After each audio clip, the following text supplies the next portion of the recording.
Pour mieux s'immerger dans la réalité politique, sécuritaire, économique et sociale d'Israël, connectez-vous chaque matin sur Studio Kalita. Daniel Haïk vous y attend pour sa revue de la presse.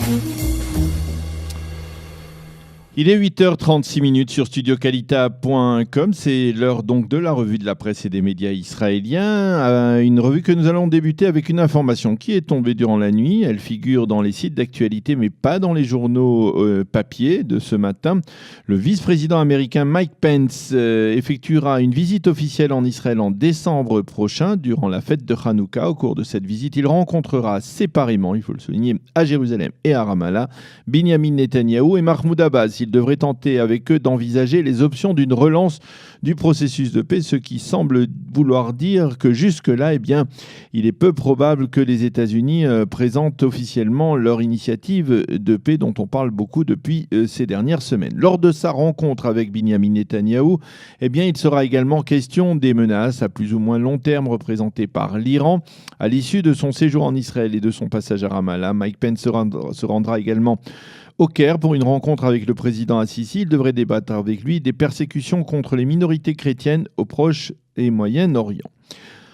Le journal télévisé de la seconde chaîne israélienne a annoncé hier que le projet de loi, dite la loi française visant à accorder une immunité totale de poursuite pénale à un Premier ministre israélien en exercice, aurait été gelé pour 1 mois au moins. Selon les commentateurs de la chaîne, David Bitan, le patron de la coalition gouvernementale, n'a pas estimé à sa juste valeur l'opposition massive du conseiller juridique du gouvernement Avichai Mandelblit à cette loi, et il admet qu'il sera difficile de faire voter cette loi très prochainement, également en raison de l'opposition de certains membres du parti Kulanu de Moshe Kahlon et de certains membres du foyer juif de Naftali Bennett. Mais selon la seconde chaîne de télévision, un deal viserait à compenser l'abandon même provisoire de cette loi. En effet, le nouveau projet de loi qui pourrait être promu, lui, très rapidement, à la place de la loi française, viserait à priver les enquêteurs de la police de leur privilège actuel de recommander au conseiller juridique du gouvernement une inculpation ou non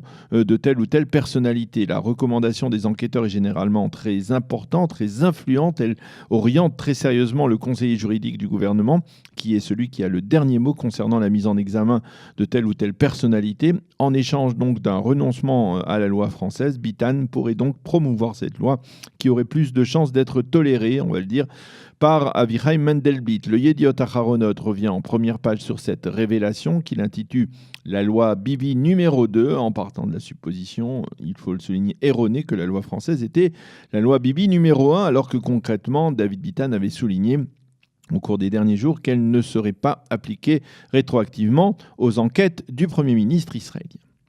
Les quotidiens et les médias soulignent que c'est aujourd'hui que se fera la passation de pouvoir à la présidence de la Cour suprême. Myriam Nahor, la présidente sortante, publiera son dernier verdict et une cérémonie d'hommage se tiendra ce matin dans l'enceinte de la Cour. Et cet après-midi, c'est la juge Esther Chayout qui la remplacera à ce poste prestigieux, là encore, dans le cadre d'une cérémonie au cours de laquelle la nouvelle présidente prêtera serment de fidélité à l'État d'Israël. Les journaux et les sites d'information estiment que les années passées par la juge Myriam Nahor à la tête de la Cour suprême ont été marquées par des débats et des polémiques autour de certaines des décisions de la Cour. Mais Dorit Benish, qui fut la présidente elle-même de la Cour il y a quelques années, a affirmé hier qu'accuser Myriam Nahor d'être une juge gauchiste, comme l'ont fait certains, frôle l'absurde. Allusion peut-être au fait que son mari, le professeur Aryeh Nahor, avait été au début des années 80 l'un des très proches conseillers de Menachem Begin.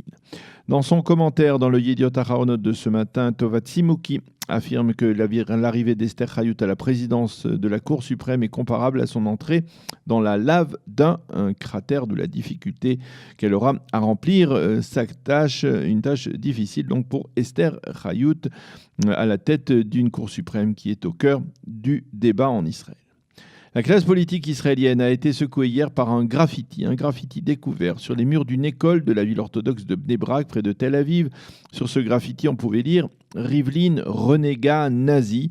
Ce simple graffiti, qui bien sûr n'était pas signé, a suscité de très vives réactions, des condamnations unanimes de la part de l'ensemble de la classe politique israélienne, du Premier ministre, de nombreux ministres, de députés, toutes tendances politiques confondues, qui ont déploré ce qu'ils ont appelé cette violence verbale et ont mis en garde affirmant qu'elle pouvait se transformer en violence physique. Mais ce qui est intéressant, Bien, c'est l'estimation de certains, y compris au sein de la police, selon lesquels ce Rivlin-là n'a rien à voir avec le président de l'État et qu'il s'agirait d'un graffiti critiquant un autre Rivlin qui apparemment vit à Bnei Brak. Il faut rappeler pour la petite histoire que Rivlin est un nom de famille extrêmement répandu en Israël. On considère en effet que c'est le nom de famille des descendants des élèves du Gaon de Vilna montés en Israël il y a plus de 200 ans. Il serait plusieurs milliers à porter ce nom Rivlin, le nom donc du président de l'État d'Israël. Le site NRJ le mentionne dans sa page d'ouverture. Yitzhak Molcho, le plus proche conseiller de Binyamin Netanyahou, celui qui a été au cours des 20 dernières années son éminence grise, l'homme de toutes les négociations secrètes, a décidé de quitter ses fonctions hautement influentes pour reprendre sa carrière d'avocat. Et le NRJ, sous la plume de son correspondant politique Ariel Kahana, ne peut s'empêcher de faire un lien entre ce départ plutôt inattendu et les affaires judiciaires qui entourent Binyamin Netanyahou, en particulier cette affaire des sous-marins allemands dans laquelle le Premier ministre n'est pas pour l'instant, en tout cas pas impliqué, mais certains de ses proches le sont bel et bien. Le site NRJ souligne que Binyamin Netanyahou a déclaré hier plusieurs fois Yitzhak Molcho a voulu quitter la présidence du Conseil pour reprendre son activité professionnelle, mais j'ai toujours refusé sa demande. Cette fois-ci, j'ai accepté, a affirmé le Premier ministre. Et alors que Molcho quitte le secteur public, Yair Netanyahou a annoncé hier officiellement qu'il n'avait pas l'intention, lui, d'entrer en politique. Et c'est une information qui a ouvert hier le journal télévisé de la seconde chaîne de télévision. La télé a souligné qu'au cours des dernières des dernières semaines, des rumeurs persistantes avaient circulé sur le fait que Yair Netanyahou, qui a 26 ans, allait se présenter sur la prochaine liste électorale du Likoud et qu'il pouvait être un candidat au remplacement de son père au poste de Premier ministre le moment venu. Hier, lors d'un toast porté à la présidence du Conseil par les proches conseillers de M. Netanyahou à l'occasion de son 68e anniversaire, Yair Netanyahou a rendu hommage à son père pour avoir consacré sa vie à la nation, mais il a tout de suite affirmé qu'il n'avait pas l'intention de le suivre sur cette voie et de rentrer dans la vie politique. Et sur le petit film vidéo paru hier soir sur les sites d'information, on peut lire la plus nette satisfaction de sa mère, Sarah Netanyahou, lorsque Yair a fait cette annonce. Ce titre est d'ailleurs repris en évidence ce matin à la une du Yediot Aharonot. Le Yediot Aharonot qui annonce qu'il détient une liste de 25 sociétés israéliennes qui pourraient faire l'objet d'un boycott de la part de l'ONU, ou plus précisément de la part du délégué à la tristement célèbre Commission des droits de l'homme de l'ONU. Il s'agit en effet de la liste des sociétés israéliennes qui ont une succursale en Judée et en Samarie.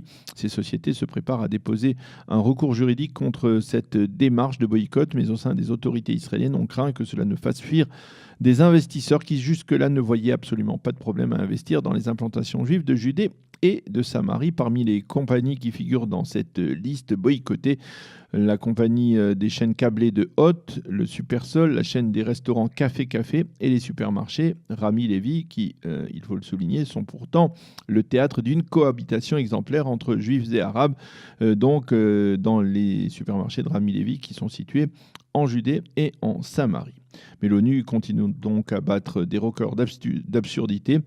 Et apparemment, cette commission des droits de l'homme de l'ONU semble être très fière de la manière dont elle gère ce type d'informations.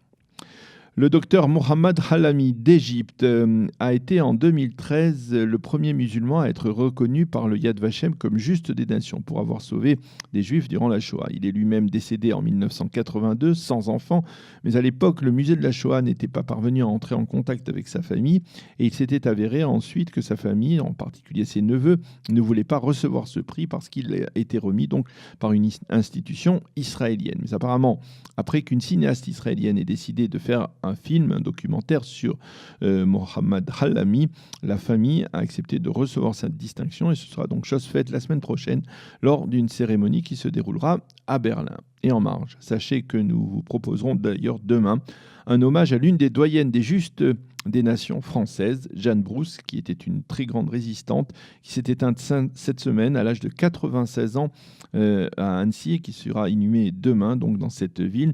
Nous recevrons dans notre studio demain matin Nicole Naouri, la fille du grand rabbin Henri Chili, qui a été elle-même sauvée durant la guerre avec ses deux sœurs par Jeanne Brousse. Nous en parlerons, c'est une page de l'histoire de France, une page de l'histoire de la Shoah en France que nous ouvrirons donc demain.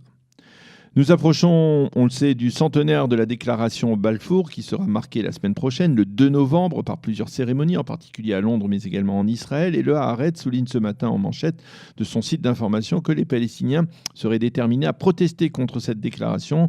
Et ils sont rejoints en ce sens par la commission de suivi des Arabes israéliens. Tous deux exigent, selon le Haaretz, des dédommagements aux Britanniques pour ce que les Palestiniens appellent les dégâts causés à leur peuple par la déclaration Balfour. Ils exigent par exemple comme compensation immédiate, ni plus ni moins que la création d'un État palestinien sur les frontières de juin 67. L'une des députées arabes israéliennes, Tama Soliman, a participé hier à Ramallah au lancement de la campagne donc de protestation contre cette déclaration historique qui a été la déclaration Balfour. Nous en parlerons dans le cadre de cette heure d'actualité la semaine prochaine. Voilà, c'est la fin de cette revue de la presse et des médias israéliens.